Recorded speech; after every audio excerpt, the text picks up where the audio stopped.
साथियों, इस बार का आयुर्वेद दिवस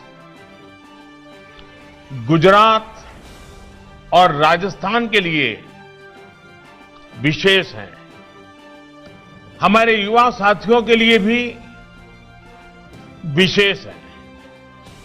आज गुजरात के जामनगर में institute of teaching and research इन आयुर्वेदा को इंस्टीट्यूट ऑफ नेशनल इंपॉर्टेंस के रूप में मान्यता मिली है। इसी तरह जयपुर के राष्ट्रीय आयुर्वेद संस्थान को भी डीम्ड यूनिवर्सिटी के रूप में आज लोकार्पित किया गया है। आयुर्वेद में उच्च शिक्षा, रिसर्च और स्किल डेवलपमेंट से जुड़े इन बेहतरीन संस्थानों के लिए राजस्थान, गुजरात के साथ ही पूरे देश को बहुत बहुत बधाई। साथियों, आयुर्वेद भारत की एक विरासत है जिसके विस्तार में पूरी मानवता की भलाई है। ये देखकर किस भारतीय को खुशी नहीं होगी कि हमारा पारंपरिक ज्ञान अब अन्य देशों को भी समृद्ध कर रहा है। आज ब्राजील की राष्ट्रीय नीति में आयुर्वेद शामिल है।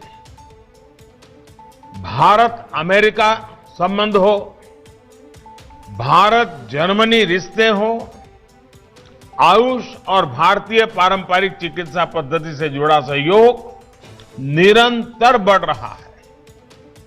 ये भी प्रत्येक भारतीय के लिए बहुत गर्व की बात है कि WHO ने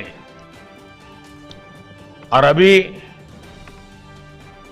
WHO के मुखिया और मेरे मित्र, उन्होंने एक बहुत महत्वपूर्ण घोषणा की है। WHO ने global centre for traditional medicine,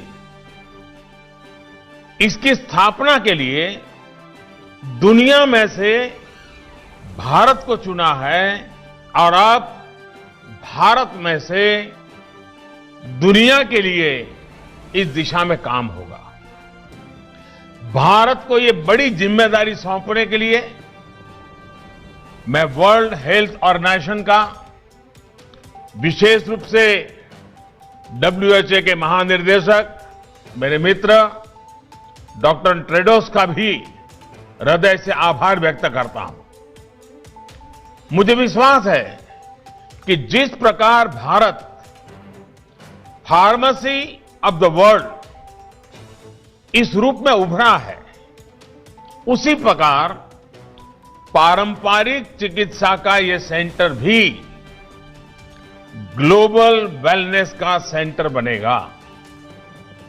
ये सेंटर दुनिया भर की ट्रेडिशनल मेडिसिन्स के विकास और उनसे जुड़ी रिसर्च को नई बुलंदियां देने वाला साबित होगा।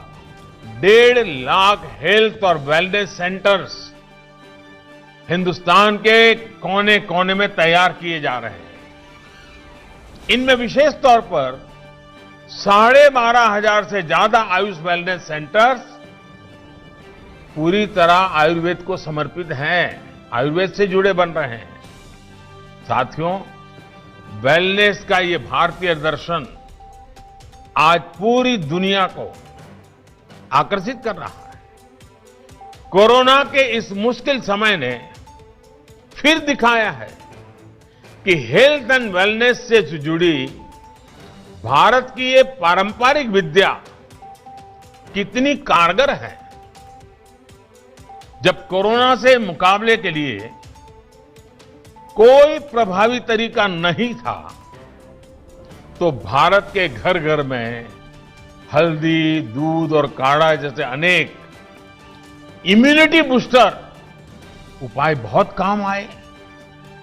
इतनी बड़ी जनसंख्या, इतनी घनी आबादी और ऐसा हमारा देश अगर आज संभली हुई स्थिति में है